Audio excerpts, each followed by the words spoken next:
World Leaders and Changemakers presents John F. Kennedy, the president who inspired a generation. Imagine a young boy, born into a prominent Boston family, second of 9 children. This wasn't just any boy.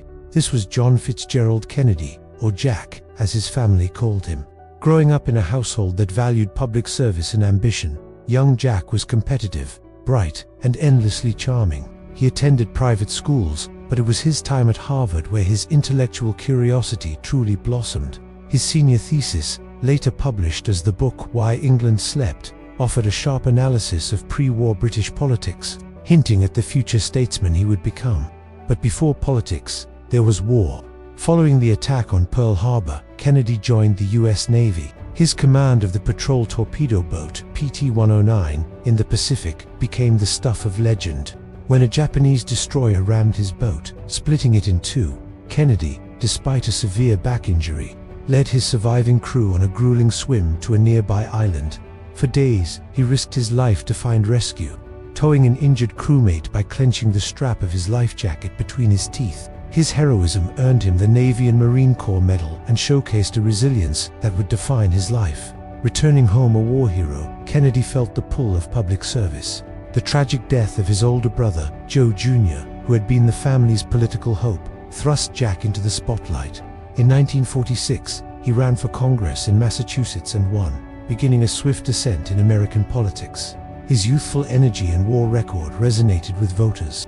He moved to the Senate in 1952, where he continued to build his national profile, even winning a Pulitzer Prize for his book, Profiles in Courage, which celebrated senators who had defied public opinion for their principles. The year 1960 marked the dawn of a new era. Kennedy announced his candidacy for President of the United States. His campaign was a whirlwind of energy and optimism. He faced skepticism about his Catholic faith in his youth, but he confronted these issues head-on. The first ever televised presidential debates against his opponent, Richard Nixon, were a turning point. On television, Kennedy appeared cool, confident, and telegenic, while Nixon seemed tense and weary. This new medium of television brought Kennedy's charisma directly into the living rooms of millions of Americans, helping to secure him a narrow but decisive victory. On a frigid January day in 1961, John F. Kennedy delivered one of the most memorable inaugural addresses in history. His words soared, calling a new generation of Americans to action. "Ask not what your country can do for you," he famously declared. "Ask what you can do for your country." This wasn't just a political speech, it was a moral summons. It captured the spirit of a nation ready for change, for new challenges, and for a sense of shared purpose. The Kennedy administration, dubbed Camelot for its glamour and idealism, began with a wave of hope. The early days of his presidency were immediately tested. The failed Bay of Pigs invasion of Cuba in April 1961 was a humbling and painful lesson in the complexities of foreign policy. But Kennedy learned from it. This experience steeled him for the most dangerous moment of the Cold War, the Cuban Missile Crisis. In October 1962, the world held its breath as the United States discovered Soviet nuclear missiles in Cuba. For 13 tense days, Kennedy and his advisors navigated a perilous standoff with the Soviet Union, bringing the world to the brink of nuclear war through a combination of a naval blockade and intense back-channel diplomacy. Kennedy managed to secure the removal of the missiles, averting a global catastrophe. His calm, measured leadership during this crisis is still studied today as a masterclass in crisis management. Domestically, Kennedy championed a progressive agenda he called the New Frontier. While many of his legislative proposals, including Medicare and federal aid for education, were blocked by a conservative Congress, he laid the groundwork for future reforms. He took significant, though cautious, steps on civil rights, using executive orders to combat discrimination and ultimately proposing a comprehensive civil rights bill. He also established the Peace Corps, a volunteer organization that sent young Americans abroad to help in developing nations, embodying his inaugural call to service. Perhaps Kennedy's most audacious goal was set not on Earth, but in the stars. In a 1962 speech at Rice University, he challenged the nation to commit itself to landing a man on the moon and returning him safely to the Earth before the end of the decade. At a time when the US was lagging behind the Soviets in the space race, this was a bold and incredibly ambitious declaration.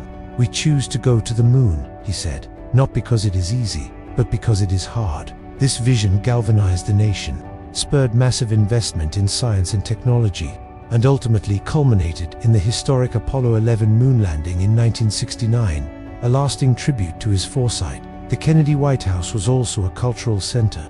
With his elegant wife, Jacqueline, by his side, they brought a new level of style and sophistication to Washington. They hosted artists, writers, and Nobel laureates, celebrating intellectual and artistic achievement.